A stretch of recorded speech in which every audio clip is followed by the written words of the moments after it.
Let's talk about creating your cover and bibliography.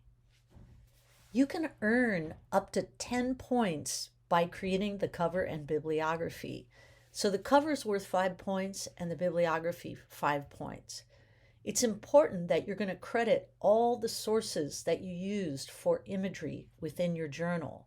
That's why you're going to keep a running line list of it in another software like Word or Google Docs so that you don't have to go back and find the links to the sources that you used. Now you want to repeat elements like the type and image layout from your journal to have it match your cover and bibliography. The whole idea is to give your book a unified feel. I'll show you some examples to let you know what I mean.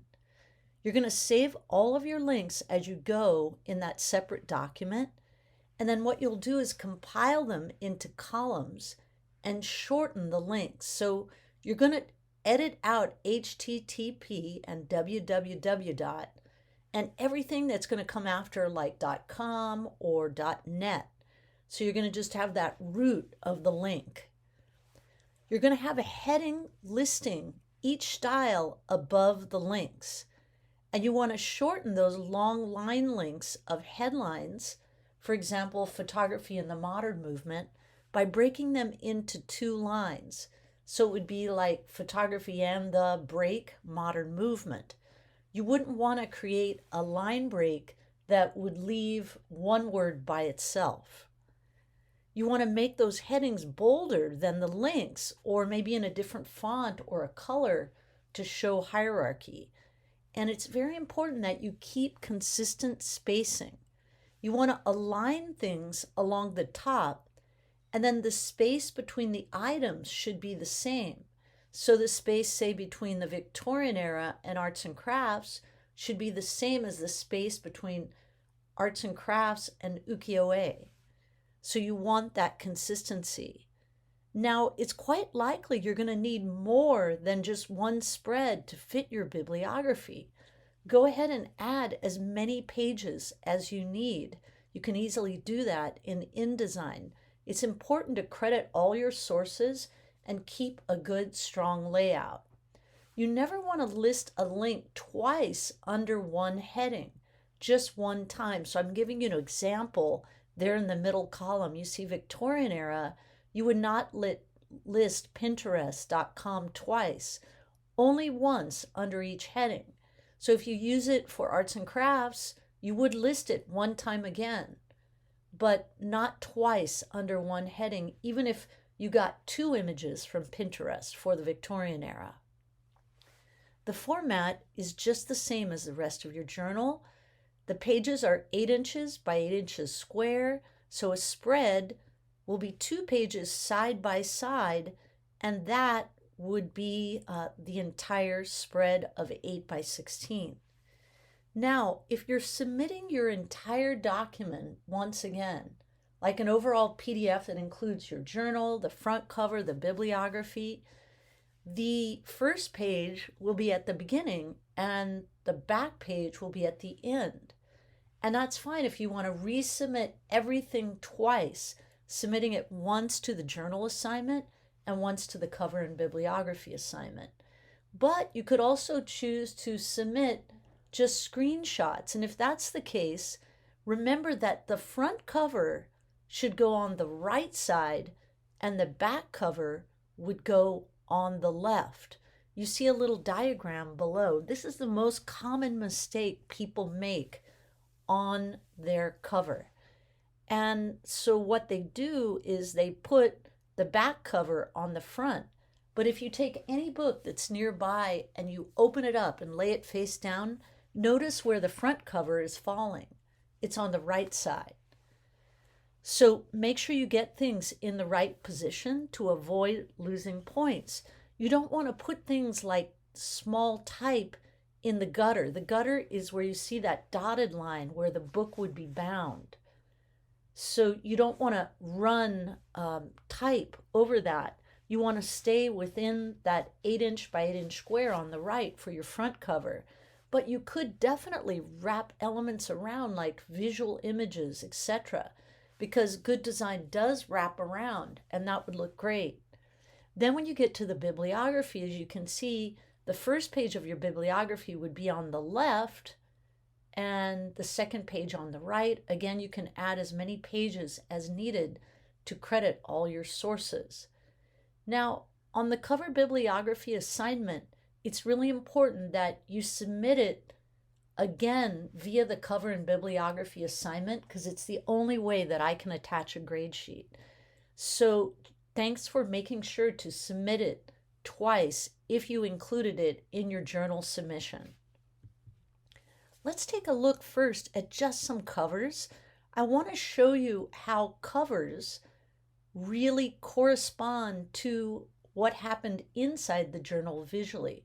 So here we see Zeta's and this really cool cover. Notice how the front cover is on the right side and then the back cover is on the left, but her design wraps around, and she did this sort of collage style of images at diagonals, etc., for her cover, which is really consistent with what she did inside.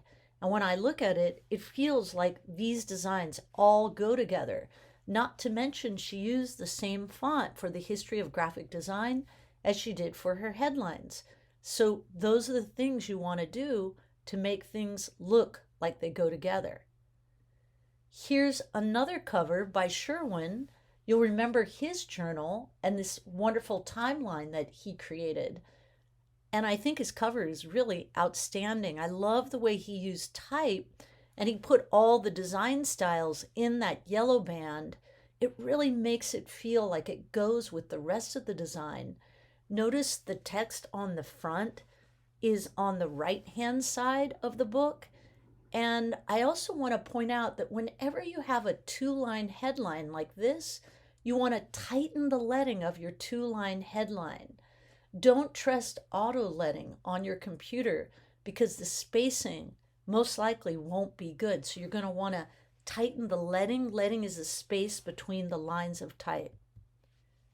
Here's Libby's. I'm sure you remember hers. Now, here I want to show you both a cover and a bibliography and how they go together and how that matches Libby's journal. I'm showing you one of her spreads to refresh your memory. So she took that same horizontal line and put bibliography in it, bleeding bibliography out the same way she did the headlines. She used these different colors on her names of styles. Notice how she broke long line lengths like photography in the modern movement, suprematism, constructivism, modern movement in America, the international typographic style, corporate identity and visual systems. She didn't make the line length go really long, but she put it in two lines and tightened the leading. Notice how her columns are all evenly spaced and how they align all the way across the top. So she did a really great job on this, and it's very consistent with the look and feel of her overall journal. Abraham also was very consistent. He used this same little colored rule that he used in his journal and the large screened back typography on the cover. He also wrapped some elements around this sort of film strip of images, which really leads the viewer's eye across. And I really like the way he included the names of the styles that is screened back, that he's playing with the transparency. Again, he did a great job of breaking long line lengths. Notice how his columns have the same space in between each item and how they align at the top. And it's neat the way he took bibliography going vertically, just the way he did his names of style in the journal. Very, very consistent, just a great job. Here's a great one from Jacob, and he's got the images wrapping around, creating this unity across his spreads.